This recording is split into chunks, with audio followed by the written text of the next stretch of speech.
Mama Murdered a Podcast. I'm your host, AB.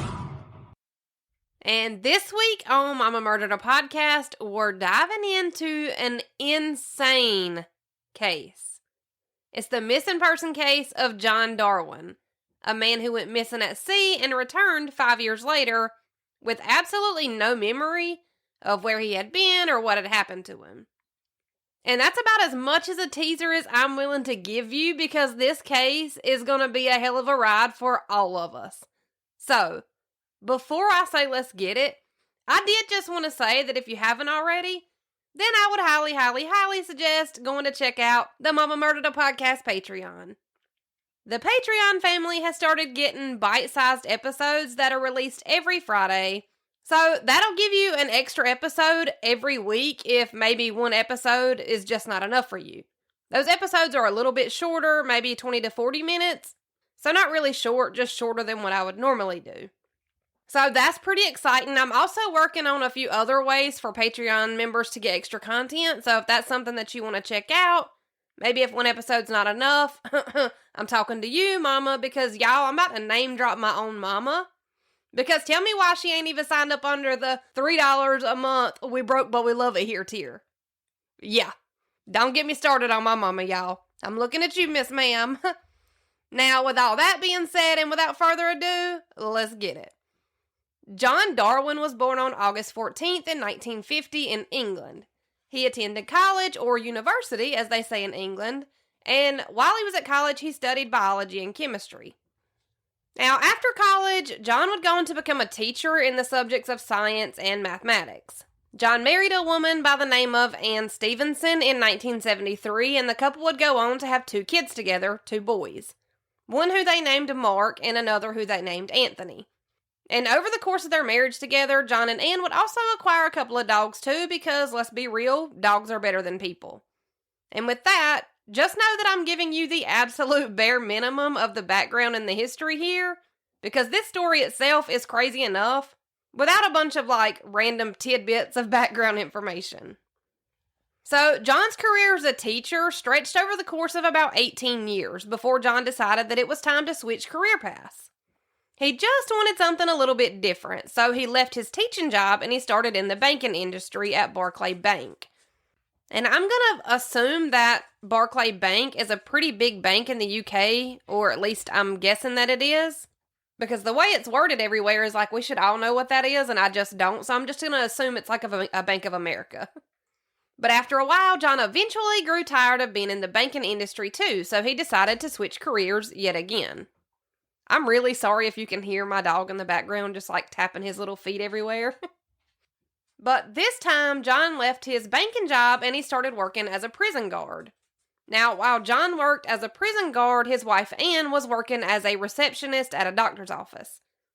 But that's not all that the couple did for work. John and Anne had also accumulated quite a few different properties that they would rent out, which they are referred to as bedsit in all of my research.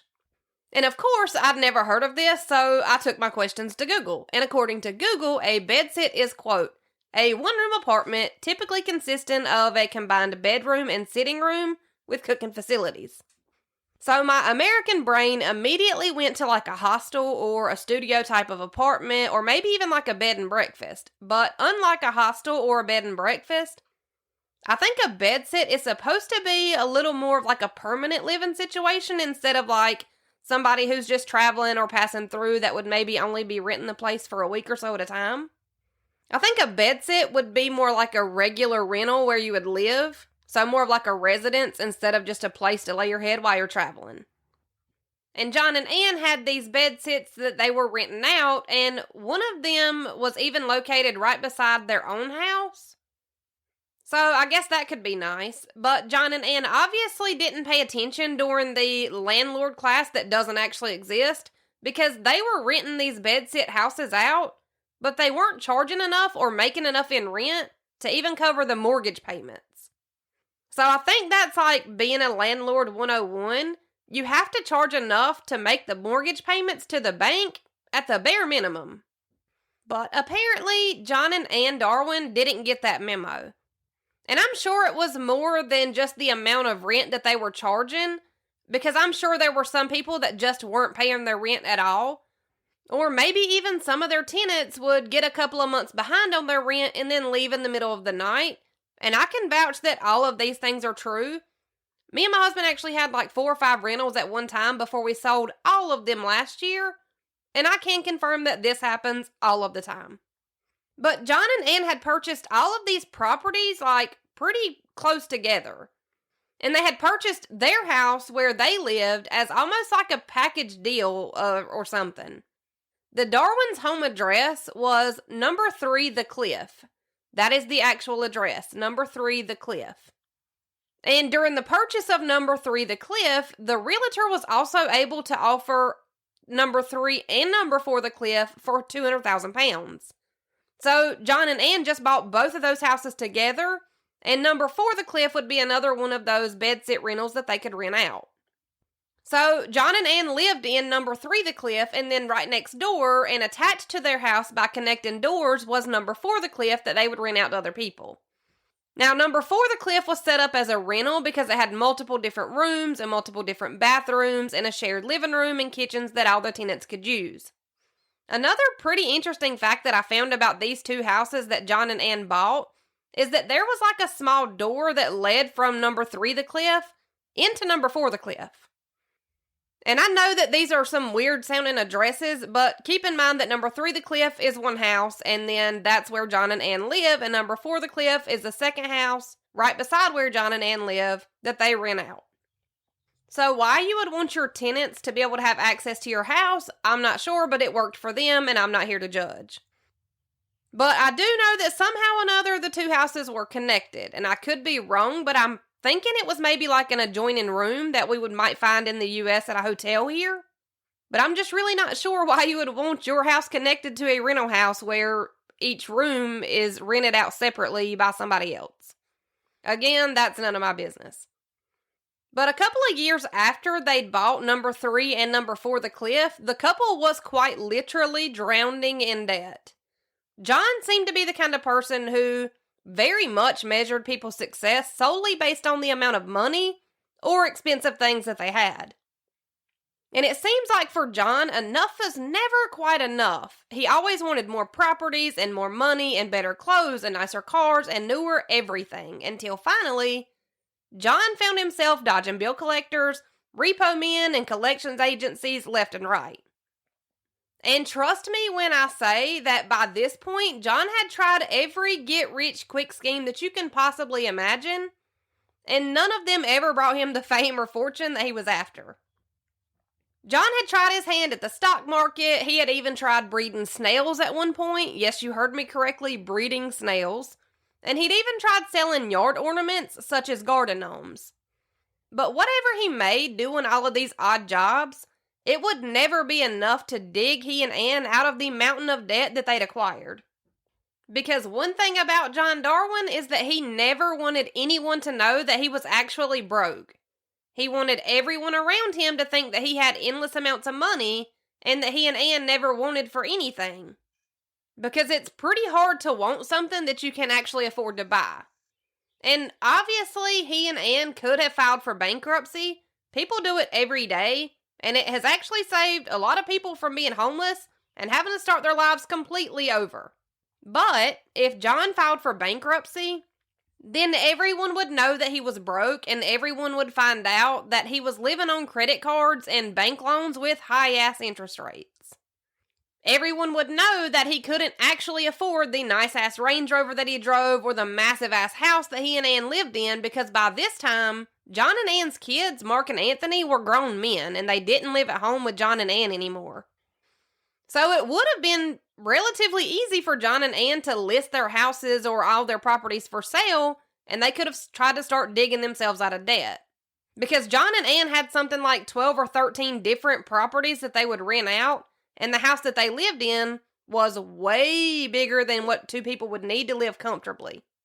And it's one thing if you can afford to live like that, then by all means have at it with you and your way too big house. But that's the thing, John and Ann couldn't afford to live like that. But John still wanted everybody to think that they could, even though they had accumulated almost 700,000 pounds in debt. But on March 21st, 2002, everything would change. You see, John Darwin loved to go out in his homemade canoe. He'd built this canoe himself, and I feel like you have to be a pretty serious canoeer to build a canoe yourself. I'm sorry, is canoeer even a word? But on March 21st, 2002, John decided to take his canoe out to the North Sea before work that afternoon. He had done this 100 times before. He loaded his canoe into the water and paddled off. But when it came time for John to be clocking into work at the prison, he never showed up. John's boss called Anne to see if maybe she had heard from him, or maybe if she knew what was going on, or to see if there had been a family emergency, just something. Anne told John's job that she hadn't seen John since that morning when he'd left out and he was taking his canoe out. So from here, Anne called emergency services to report that her husband John might be missing at sea. John hadn't made it home, and he hadn't called in to work or made it to work either. And of course, once everybody realized that John was missing and that the last place that he had been seen was paddling his canoe into the North Sea, searches for John started shortly after this. And there had actually even been a neighbor of John's that had seen John get inside of his handmade canoe, and the neighbor saw John paddling away from the shore that morning. The waters had been relatively calm, the weather was pretty good, the ocean wasn't very choppy, and the tides weren't crazy high. So even though it didn't seem like conditions for someone to go missing in, it is the ocean, which is vast and wide, and it doesn't discriminate, and John was in a small canoe that he'd made by himself. So even though it wasn't your typical weather for someone to go missing in, it wouldn't have been the craziest thing that's ever happened either. John and Anne's adult sons were contacted, and one of their sons, Mark, was living in London, I believe. And of course, as soon as Mark heard that his dad was missing, he headed straight to his mom to help in the search. But John and Anne's youngest son, Anthony, he was actually on vacation in Canada proposing to his girlfriend.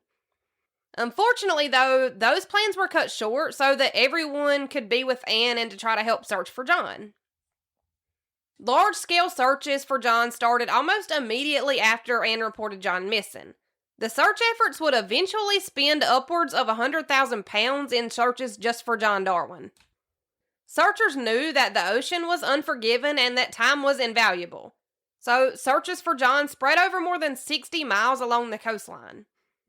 And after one night of searching with absolutely nothing being found, nobody had really high hopes. But the very next day after John was reported missing, the canoe paddle that John had last been seen using was found. So either way, this isn't a good sign. They had managed to find the paddle to the canoe that John had been using, but they still hadn't found John or the canoe itself. People were kind of starting to theorize on what could have happened and all of the worst possible ways that someone could die at sea. And finding the paddle that John had been using just kind of verified what everybody was thinking and just not saying out loud. Now, after a few days, the searches were kind of scaled back some. It wasn't looking good for John Darwin. Even searchers and police took note of how calm the water had been and how weird it would have been for someone as experienced as John to have canoe trouble in such calm waters. But again, it is the sea and anything's possible. Now, after a few weeks of finding absolutely nothing, some pieces of wreckage were found floating ashore. Pieces of a red canoe that matched the one that John Darwin had built. The same red canoe that John's neighbor had seen him paddling out into the water with. The canoe did belong to John Darwin, and although the paddle and the pieces to the canoe had been found, John still had not. Now, normally when someone is missing and presumed dead, people check in on the family. There's always neighbors that stop by, they drop off food and lasagnas, and the community just tries to come together to make these hard times as easy as possible. And of course, this was no different. John and Anne's sons checked in on their mom pretty frequently, and neighbors and people in the community would stop by to make sure that she didn't need anything. The community really showed up and showed out for Anne Darwin. And things would go on like this with still no sign of John for years to come. And about 2 years after John had gone missing in the North Sea, the courts were able to legally pronounce John Darwin dead, which meant that Anne and his sons were able to have a memorial service to celebrate the life of their beloved father and husband. And for the whole 2 years before John Darwin was legally pronounced dead, Anne Darwin was lying right in everybody's face.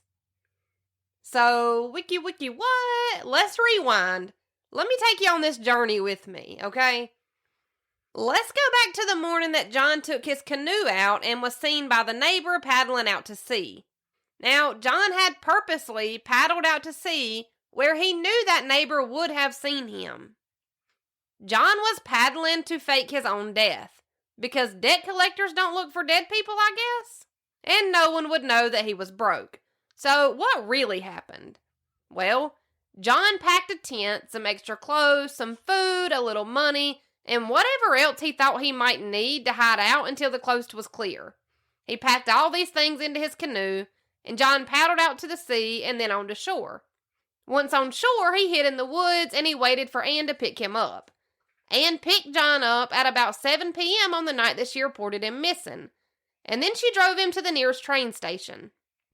John left on a train, and Anne didn't hear from John for about a week. But a week later, when he did call, he'd told her that he'd been camping on a beach that was nowhere near where anyone would recognize him.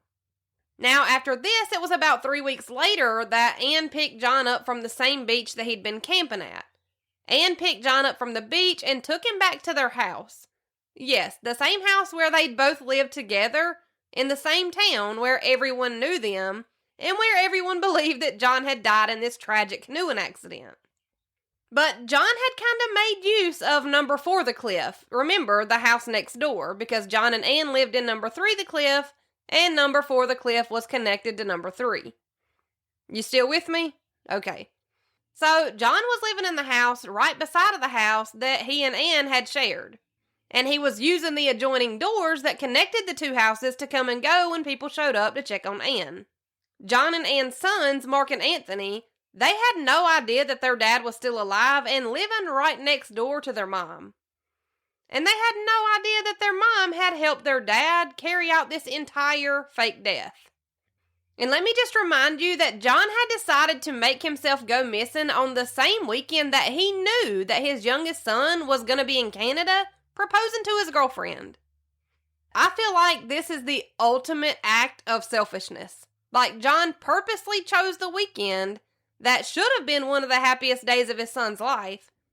And then that's when he decided to make it look like he died at sea in this tragic canoeing accident. Like, who would do that?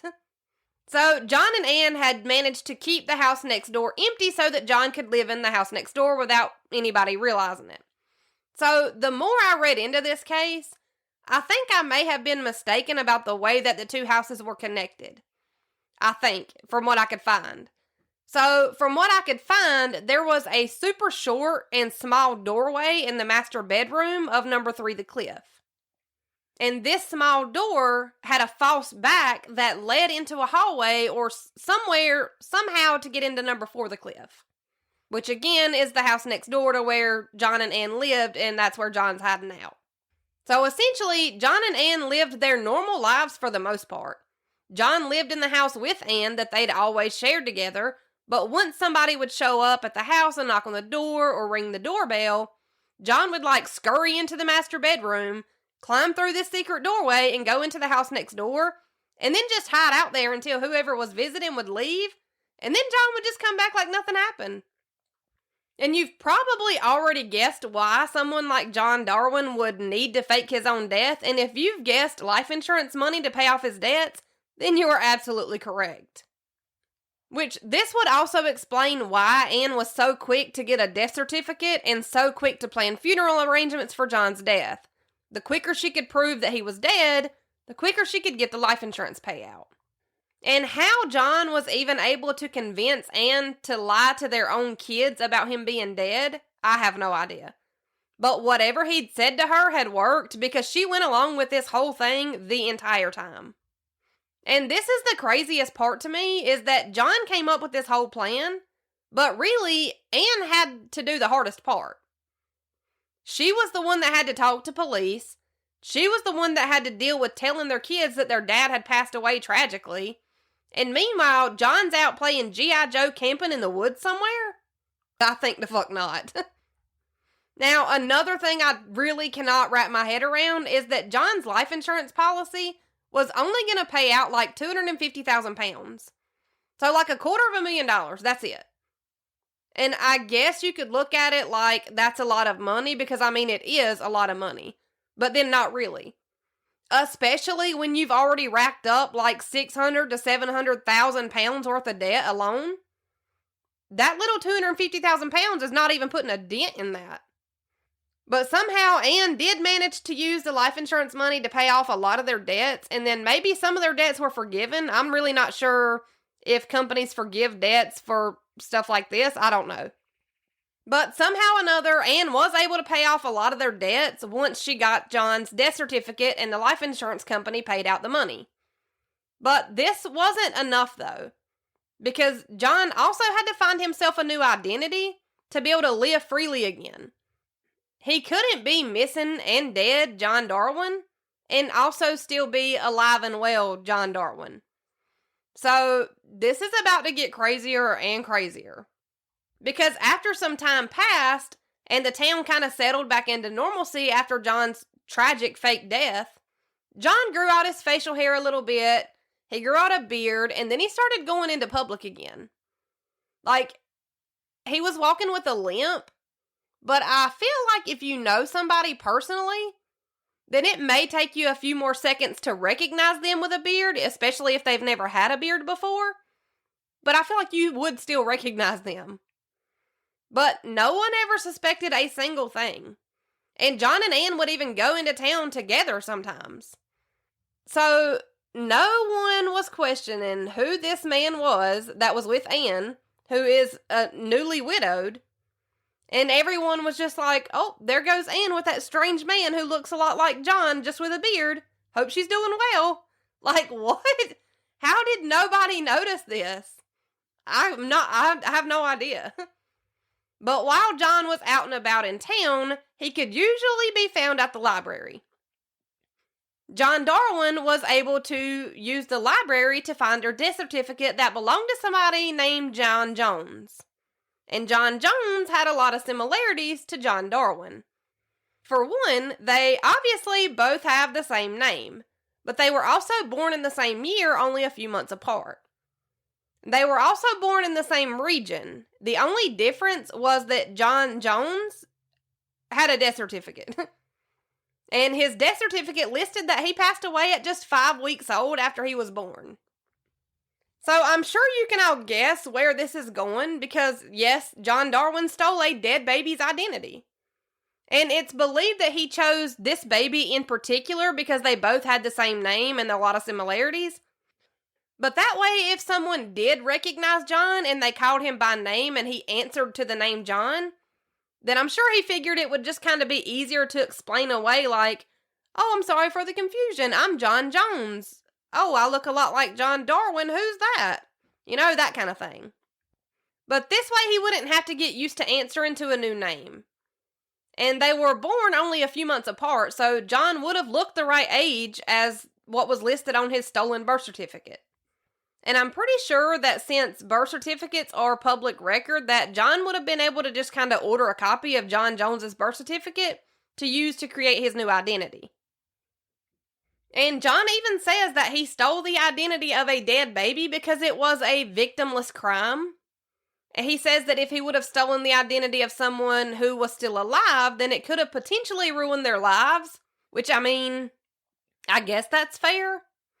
But this can't be considered a victimless crime, right? I'm not crazy. This is not victimless. That baby has parents and siblings and people that cared about it. So once John was able to get a new identity, he was then able to set up a new bank account. And John's poor kids, I mean, yes, they're grown men at this point, but they actually helped their mom open up a bunch of bank accounts.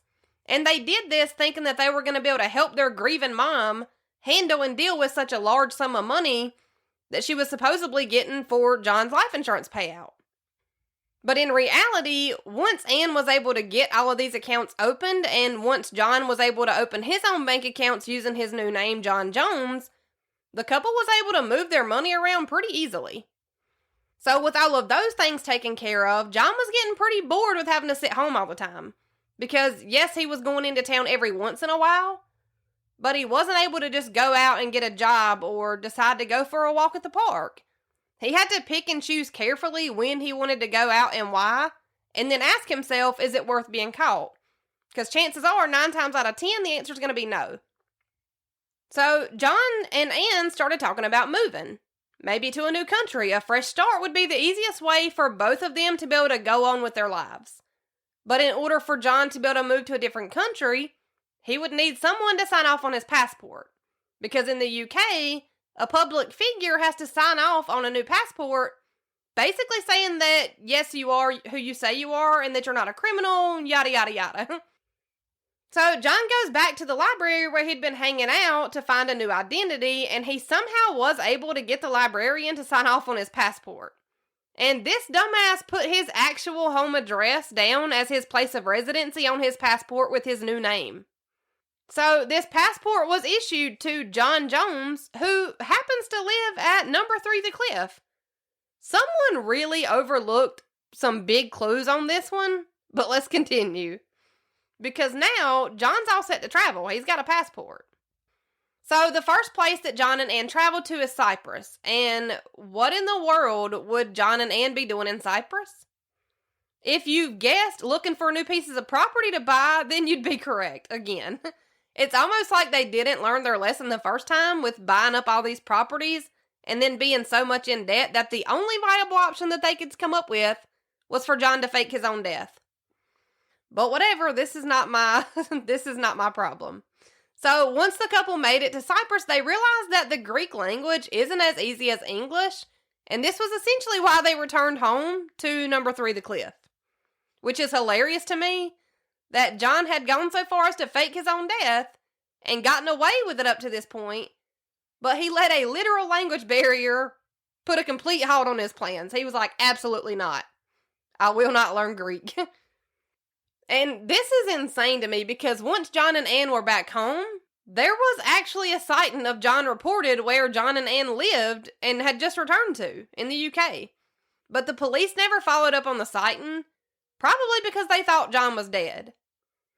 The police had probably been at the funeral if I was taking a guess.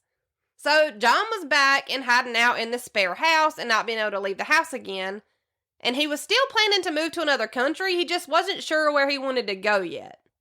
But since he had been stuck inside of the house all the time now since returning home, John started playing a lot of online games or video games, and he met a woman named Kelly. And Kelly lived in the United States in Kansas. And I guess at this point, John had decided that if he and Anne were going to move somewhere else, it probably needed to be somewhere where English was the primary language. So somehow or another, John and his new online friend Kelly got to talking about property because, surprise, surprise, John still wanted to buy up more properties. And I guess when they were on the topic of buying properties, Kelly was explaining how cheap land and houses in Kansas were at the time. And this obviously got John's attention because he has some weird fixation on buying up way too many properties. Now from here, there are 2 sides to how this next part went down. John's side of the story is that Kelly kind of talked him into coming to Kansas by telling him how cheap the land and housing was. And then when he got there, that Kelly was somehow able to kind of swindle John out of around 50,000 pounds.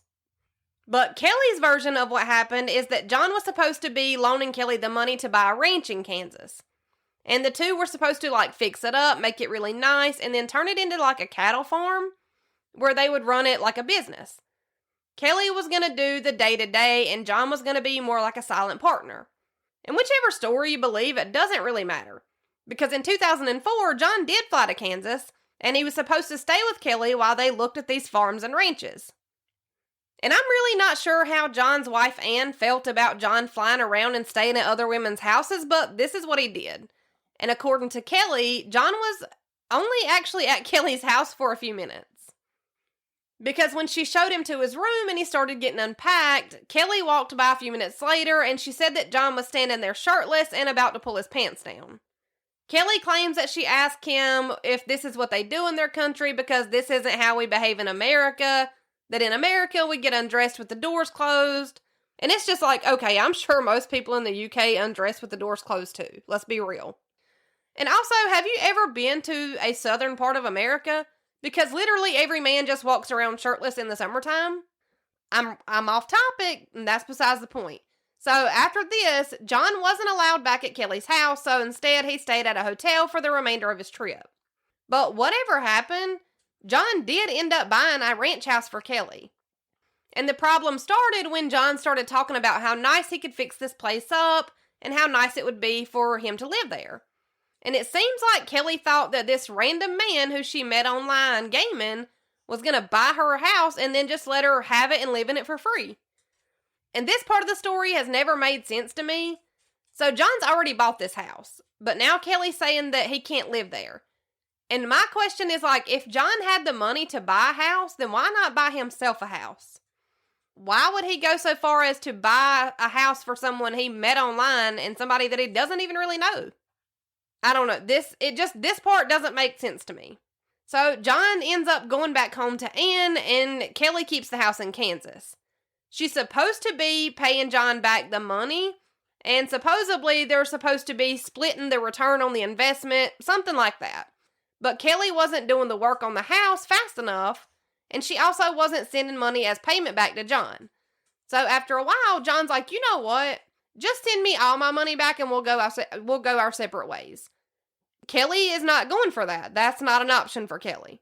So once John realizes that he's not getting this money back, he starts sending Kelly threatening emails and making threats to hurt her kids and her animals. Just all this crazy stuff. And at this point, my thing is like, he's faked his own death to get out of debt, right? And now he's already digging himself into another hole of debt. Make it make sense. So the Kansas plan was a bust too. This is when John decided he should probably just buy a boat instead. And I'm hoping he meant like a houseboat. I could be wrong. But the boat was an older model and the seller had refused to make any repairs before selling it, so that plan fell through also. And at this point, I think we can just all collectively agree that John is really just not a smart man. But his next plan was for him and Ann to fly to Panama City. So John and Ann arrive in Panama, and they were able to rent an apartment while they worked with a property manager named Diana Bishop. Because of course that's what John needs to do, buy more properties. And obviously, this is not his life's calling, but he thinks that it is. And he will die on this hill of buying land and property only to dig himself into the dirt with debt. Now, it was in Panama where Ann and John made one of their first super big mistakes. The property manager had John and Ann pose for a picture in front of a few properties, and these pictures were then posted to the website for the property manager as like a sales ad. And you can easily find these pictures online by Googling the words John, Ann, and Panama, which will come back to bite them in the ass at a later date. Yes, it will. John and Ann decided to buy about 4 acres worth of land that was about 2 hours from Panama at the end of 2006. The plan for life in Panama was that John and Ann would build a hotel and then offer their guests canoe tours. And no, the irony was not lost on me. Ann was able to sell some of their houses back in the UK, and Ann told their sons that she was planning to move to Panama permanently. And at this point, I'm sure that Ann's sons are just supporting their mom in whatever decision she makes, just hoping that she'll find happiness again after their dad's death. Because remember, John and Ann's sons still think that their dad is dead. So, in October of 2007, Ann was able to sell the house that she and John lived in, which would be number 3 The Cliff. But once she was back in Panama, the couple learned that there was only one problem with their plan to move to Panama and start a canoe tour business. You see, Panama has a law where anybody who's trying to move to Panama must provide a reference letter from their country's local police department. This reference letter needs to say that basically you don't have a criminal background, that you're not a nuisance to society, and, all the good things. Now, Ann wasn't going to have a problem getting a reference letter, but John was supposed to be dead. So this wasn't going to work either. So John and Ann go on a trip to Costa Rica, and they're trying to just decide what their options from here are, and there's just not many, let's be real. Because when it came down to it, there was really only one option left that made sense. So, on December the 1st, in 2007, John walked into the police station in London, and he told the officers that he had no idea where he'd been for the last 5 years. Y'all, he tried to play the amnesia card. But the police were almost immediately suspicious of John's story. Because if he didn't know where he was or where he had been, then he also wouldn't have known to let them know that he was a missing person, which he did. John legitimately walked into the police station and was like, I think I'm a missing person, but I don't know where I've been or what happened. Now, you wouldn't know that if you didn't remember anything, right? Okay. So, police had already started looking into John's fake death before he ever walked into the police station, though. Police had already been made aware that Ann was moving tons of money from one account to the other. And as far as John walking into the police station and saying he had no idea what had happened or where he'd been, Ann made sure to play her part too. She pretended to be super excited that her husband, who's been missing for 5 years, was back and that he was alive, he was okay. And it was actually a co-worker of Ann's who had sparked the police's investigation into John and Ann in the first place. This co-worker had overheard Ann on the phone with John, and this co-worker was so suspicious of the things that were said on this call that she contacted police. Which that just makes me wonder what was said during that call, because obviously it was enough to make this co-worker go to police, and the co-worker would have only heard one side of the conversation. So it would have had to have been something pretty serious to make them go immediately to the police. So police had already been investigating John and Ann for a few months before John ever walked into the police station claiming amnesia. And then after a medical exam, John's symptoms didn't even line up with amnesia.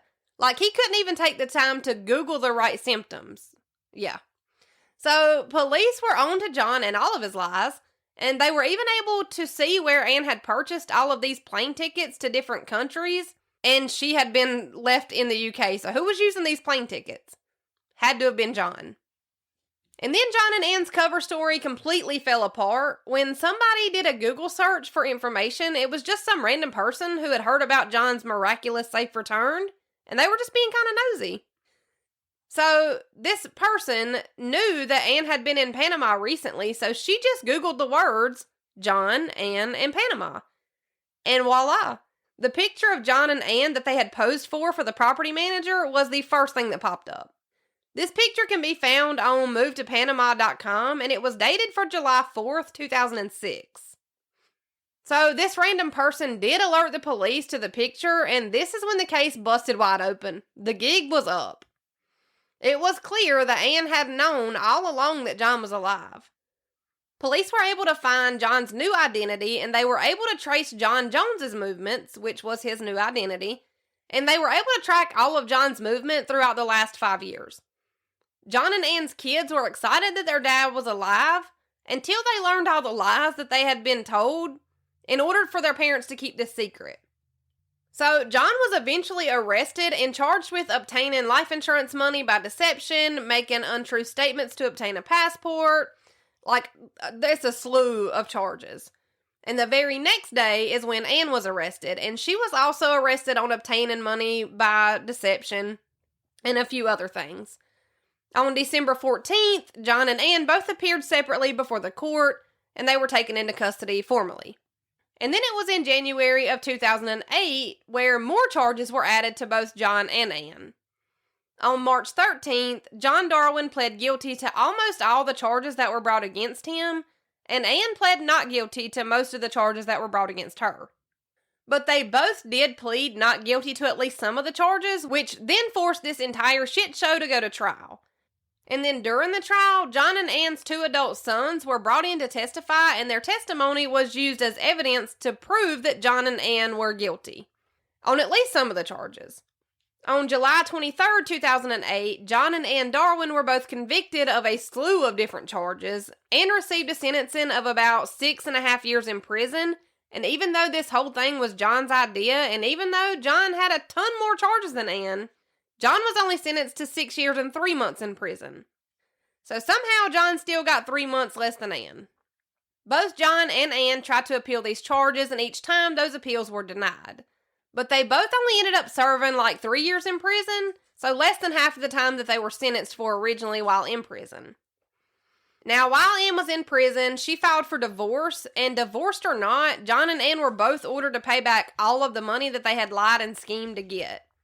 After John was released from prison, he ended up moving to the Philippines, where he went on to marry a woman 33 years younger than himself.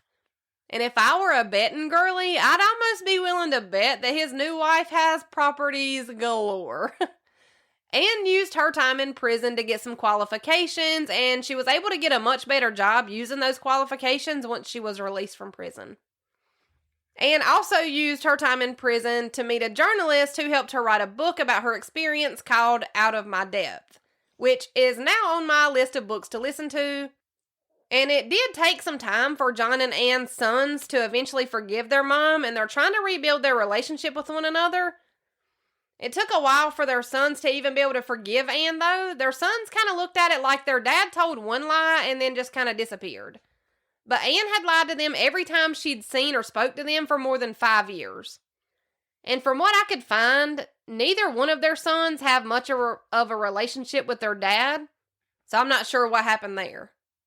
Now, once John had confessed that, yes, he had faked his own death, no, he did not have amnesia, he kind of made it out like the only reason he had come back was to see his kids, and of course to pay off his debts. But part of me feels like he honestly thought that he was going to be able to walk into the police station, say he had amnesia, they were going to pat him on the back and tell him they were really sorry about his experience, and then he was going to get to move to Panama and live happily ever after. Like, I really think that's what he thought was going to happen. But that's all I have for y'all this week. I'm going to find a review of the week, and then I'm going to go grab my brats. This week's review comes from Apple, and it is from Zoe61. It says, "Don't stop.